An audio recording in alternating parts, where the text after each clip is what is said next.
आज हमने जो टॉपिक पर जिस पर बात करनी है वो है development of male gametophyte.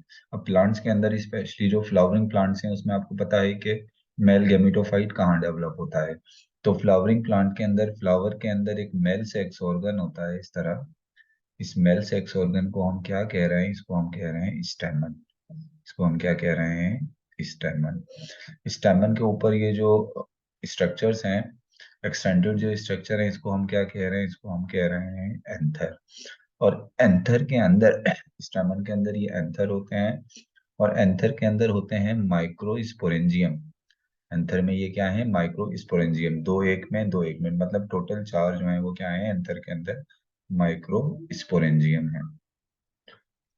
Microsporangium. और इस माइक्रोस्पोरेंजियम को हम क्या कह सकते हैं? इसको हम पोलन सेक भी कह सकते हैं। तो मेल गैमेटोफाइट के डेवलप होने का मैं अगर एक सीक्वेंस बनाऊं तो उस सीक्वेंस में सबसे पहले आ जाएगा स्टेमन।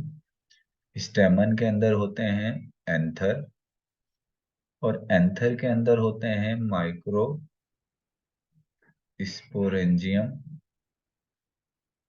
जिसको हम पोलन सेक भी कह सकते हैं। और माइक्रोस्पोरेंजियम के अंदर होते हैं माइक्रोस्पोर मदर सेल। माइक्रोस्पोरेंजियम में क्या होते हैं? Microspore mother cell. मतलब ये जो माइक्रोस्पोरेंजियम है इसी के अंदर होंगे माइक्रोस्पोर मदर सेल। और आपको पता है कि माइक्रोस्पोर मदर सेल जो है इनमें क्रोमोसोम्स के नंबर क्या होते हैं? डबल होते हैं, 2n। क्रोमोसोम के नंबर क्या होते हैं? 2n होते हैं। मतलब माइक्रोस्पोर मदर सेल डिप्लॉयड होते हैं।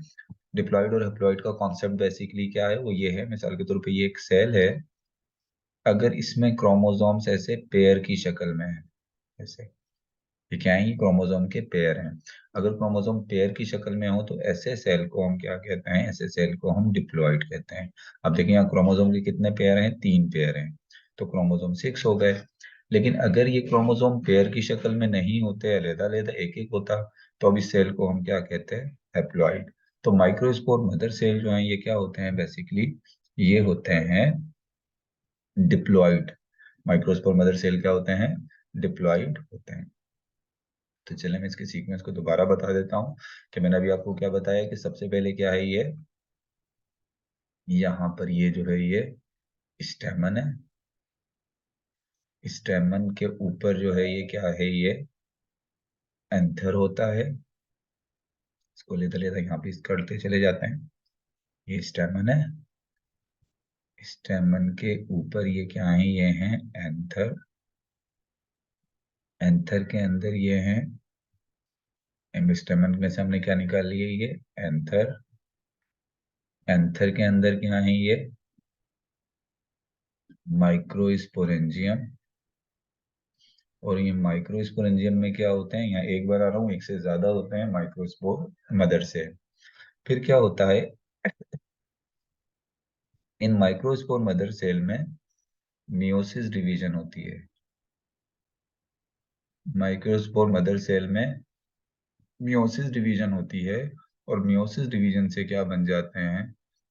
Haploid microspore.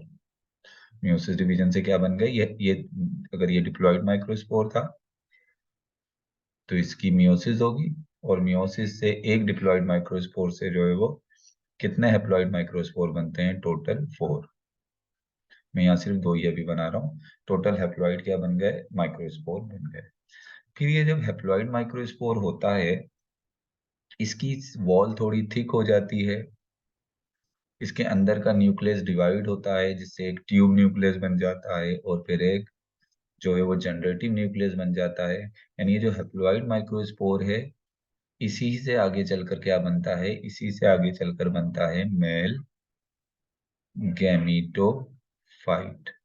मतलब जब हेप्लॉइड माइक्रोस्पोर की वॉल जो है वो क्या हो जाती है? थिक हो जाती है, और उसके अंदर का न्यूक्लियस डिवाइड होता है, और वो डिवाइड होकर जो है वो एक तो बना लेता है, जिसके इसके अंदर जो बेसिकली जनरेटिव सेल एक डेवलप हो जाता है, और इसके अलावा जो है वो ट्यूब सेल, या जिसको अगर पहले तो न्यूक्लियस ही होता है, लेकिन जब उसके बाहर वॉल आ जाती है तो उसको हम फिर सेल कह देते हैं। तो ये सिंपली मैं इस तरीके से आपको बता दूं कि ये इसमें एक जनरेटिव सेल बन जाए और एक ट्यूब सेल बन जाए। तो फिर हम इसको, इस माइक्रोस्पोर को क्या, हेप्लॉइड माइक्रोस्पोर को हम क्या कहेंगे, पोलन ग्रेन। और पोलन ग्रेन ही क्या है, ये एक तरीके से मेल गैमेटोफाइट है। लेकिन ये मेल गैमेटोफाइट कंप्लीट मैच्योर कब होगा, जब ये किसके पास पहुंचेगा, जब ये स्टिग्मा के पास पहुंचेगा। तब इस जनरेटिव न्यूक्लियस जो है, या जो जनरेटिव सेल है, इससे क्या बन जाएंगे, टू स्पर्म बन जाएंगे। और वो स्पर्म क्या होंगे, वो होंगे मेल गैमेट। यानी मेल गैमेटोफाइट की जो कंप्लीट डेवलपमेंट होती है, वो किस जगह पर होती है, जब वो कहाँ पहुंच जाता है, जब वो पोलिनेशन के बाद स्टिग्मा के पास पहुंच जाता है। तो ये हमने बात कर ली किसकी, हमने बात कर ली डेवलपमेंट ऑफ मेल गैमेटोफाइट। एक दफा फिर बता देता हूँ, देखो डेवलपमेंट ऑफ मेल गैमेटोफाइट के जो हमने स्टेप लिए, सबसे पहले ये स्टेमन। स्टेमन के अंदर क्या आ गए, एंथर। ये क्या हो गया, स्टेमन के एंथर ले लो। एंथर के अंदर माइक्रो स्पोरेंजियम। ये एंथर के अंदर क्या है, एक दो, ये एंथर की एक लोब में दो माइक्रोस्पोरेंजियम है, तो टोटल कितने हो गए, दो लोब है, तो उसमें चार माइक्रोस्पोरेंजियम हो गए। एंथर के अंदर क्या आ गए, ये माइक्रोस्पोरेंजियम। फिर माइक्रोस्पोरेंजियम के अंदर होंगे माइक्रोस्पोर मदर सेल। ये माइक्रोस्पोरेंजियम में क्या आ गए, माइक्रोस्पोर मदर सेल, यानी 2n माइक्रोस्पोर मदर सेल। फिर इन माइक्रोस्पोर मदर सेल में जब मियोसिस होगी, तो इससे क्या बन जाएंगे, इससे बन जाएंगे हैप्लॉइड माइक्रोस्पोर। क्या बन गए ये, हैप्लॉइड माइक्रोस्पोर। फिर हैप्लॉइड माइक्रोस्पोर में माइटोसिस होगी, यानी सेम, अब क्रोमोसोम मजीद हाफ नहीं होंगे, सेम माइटोसिस होगी, और उसके जरिए कुछ ट्यूब न्यूक्लियस बन जाएंगे और जनरेटिव न्यूक्लियस बन जाएगा, और इसकी वॉल थिक हो जाएगी। तो यही हैप्लॉइड माइक्रोस्पोर किसमें कन्वर्ट हो जाएगा, पोलन ग्रेन में। और ये पोलन ग्रेन ही क्या है, ये मेल गेमिटोफाइट है। अब आपकी बुक में देख लेते हैं कैसे लिखा हुआ है। आपकी बुक कहती है, within the microsporangia pollen sac. Microsporangia को आप पोलन सेक भी कह सकते हो, ऑफ द एंथर। और ये कहाँ होते हैं, ये एंथर के अंदर होते हैं। Diploid cell called microspore mother cell undergo meiosis. ये देखो, ये डिप्लॉइड सेल है माइक्रोस्पोर मदर सेल, ये किसके अंदर है, ये है माइक्रोस्पोरेंजियम के अंदर। इनमें क्या होती है, इनमें होती है मियोसिस। जब इनमें मियोसिस होती है, फॉर्मिंग फोर हेप्लॉइड माइक्रोस्पोर, यानी एक माइक्रोस्पोर मदर सेल से जो है वो मियोसिस के बाद फोर हेप्लॉइड क्या बनते हैं, फोर हेप्लॉइड माइक्रोस्पोर बन जाते हैं। फिर कहता है कि each microspore eventually divide once by mitosis and produce two cell, a generative cell and tube cell। यानी ये जो हर माइक्रोस्पोर जो है, ये एक माइक्रोस्पोर, ये दूसरा। अब हर माइक्रोस्पोर में सिर्फ इसी की अभी बात कर लूं, तो इसका जो न्यूक्लियस है वो माइटोसिस के जरिए डिवाइड होगा, और उसमें दो सेल बन जाएंगे। इस सेल को कहेंगे जनरेटिव सेल और इसको कहेंगे ट्यूब सेल। जब इनके, ये वैसे तो ये न्यूक्लियस होता है, डिवाइड होता है, लेकिन जब इसके चारों तरफ एक वॉल आ जाती है तो फिर हम इसको सेल कहते हैं। ये मिसाल के तौर पे जनरेटिव सेल हो गया, और ये क्या हो गया, ट्यूब सेल है वो हो गया। The two cell structure enclosed in a thick resistant wall that became sculptured into an elaborate pattern unique to the particular plant species। यानी ये जो है, ये जो दो सेल्स हैं, जिसको हम क्या कह रहे हैं कि एक जनरेटिव सेल है और एक ये ट्यूब सेल है, ये एक थिक स्ट्रक्चर के अंदर क्या है, बंद हो गए। और इस स्ट्रक्चर के ऊपर आउटर साइड पर डिफरेंट पैटर्न बने हुए होते हैं, स्क्लप्चरिंग होती है। मतलब ये जो आउटर वॉल है, थिक वॉल, इस पे मुख्तलिफ के तरह के, आप समझ लें कि डिजाइन बने हुए थे एक तरीके से। किसी में इस तरह से होगा, किसी में ये इस तरह से डिजाइन बना हुआ होगा।